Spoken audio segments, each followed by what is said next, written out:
निशंक होई रे मना, निर्भय होई रे मना, प्रचंड स्वामी बळपाठी। गावाच्या शेवटी एक मुलगा राहत होता.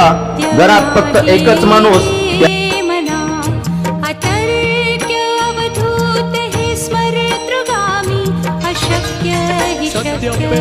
करतील स्वामी।